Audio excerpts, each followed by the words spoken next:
जय श्री राम दोस्तों, स्वागत है आपका आज की वक्त पे चर्चा पे। भारत के गौरव को बढ़ाने वाली एक बहुत अच्छी डेवलपमेंट है। दुनिया में सिर्फ गिनी चुनी कंपनियां हैं जो पैसेंजर यूज़ के लिए, कमर्शियल यूज़ के लिए प्लेन्स बनाती हैं। बोइंग है, एयरबस है और एम्बेरियर है। और बोइंग हम सब जानते हैं कहाँ पे बेस्ड है, यूएस। सबसे बड़े वेपन इक्विपमेंट मैन्युफैक्चरिंग भी वही कंपनी है। फिर है एयरबस जो कि यूरोप की जान है, और तीसरा है एम्बेरियर जो ब्राज़ील में बेस्ड है। और तीनों में से एक कंपनी ने डिसाइड किया है भारत में अपना मैन्युफैक्चरिंग बेस एस्टैब्लिश करने की शुरुआत करने का। क्यों ये बहुत इंपॉर्टेंट डेवलपमेंट है, ये समझना बहुत ज़रूरी है। आज से करीब 10-12 साल पहले जब मेट्रो का बढ़ावा हुआ तो भारत में मेट्रो बननी शुरू हुई, और आज भारत से मेट्रो बन के दुनिया में एक्सपोर्ट होती है। फिर वंदे भारत बननी शुरू हुई, और वंदे भारत ने क्या कमाल किया वो हम सब देख रहे हैं। आज नमो भारत ट्रेन्स बन रही हैं। बुलेट ट्रेन्स की बात हो रही है कि आने वाले वक्त में उनको भी भारत में बनाया जाएगा। और इस तरह से टेक्नोलॉजी बढ़ती है देश में।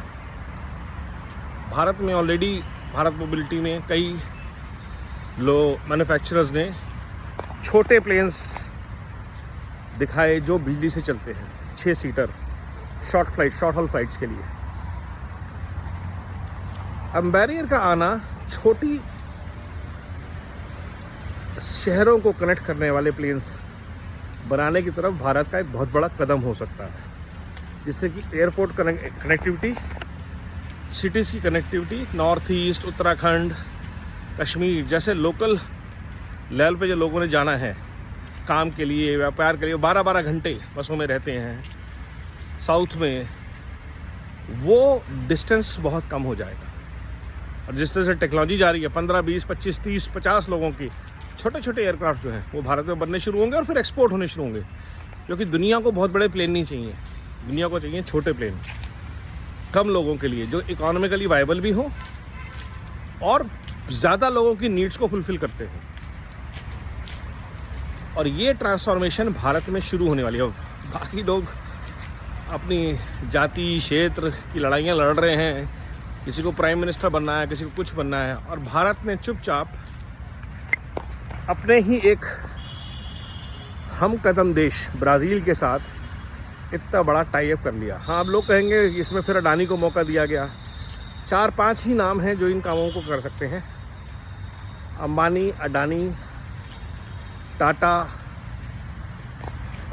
और एक आध कोई ग्रुप और, महिंद्रा हो गया। तो ये 4-5 ही नाम हैं। और आज की डेट में इंफ्रास्ट्रक्चर में बुलिश इन्वेस्टमेंट जो लोग कर रहे हैं उनमें सबसे आगे हैं अंबानी और अडानी। तो घूम फिर के यही लोग होंगे जो $1 बिलियन इन्वेस्टमेंट्स के प्रोजेक्ट को हाथ डालेंगे।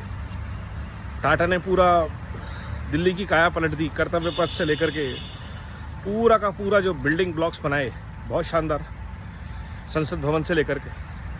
तो ये जो ट्रांसफॉर्मेशन भारत का आ रहा है इंफ्रास्ट्रक्चर में, ट्रांसपोर्ट में, हाईवेज़ में, एक्सप्रेसवेज़ में, एयरपोर्ट्स में, ये बहुत ज़बरदस्त तैयारी है भारत में मैन्युफैक्चर होने वाले, भारत के खेतों में पैदा होने वाले प्रोडक्ट्स को जल्दी से जल्दी पोर्ट्स तक, दुनिया के हर कोने तक पहुंचाने के प्रयासों को ताकत देने का।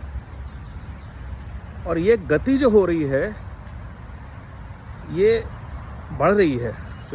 तो जब हम सारे मिलकर लगेंगे भारत का गौरव बढ़ाने वाले कामों के लिए, बात करने के लिए, काम करने के लिए, तो ये काम होगा।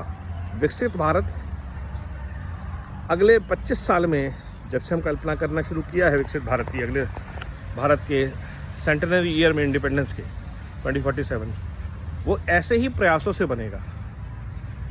शिक्षा में बहुत अच्छा काम हो रहा है, पॉलिसी चेंज हुई है, हेल्थ केयर बहुत बेटर होना शुरू हो गया।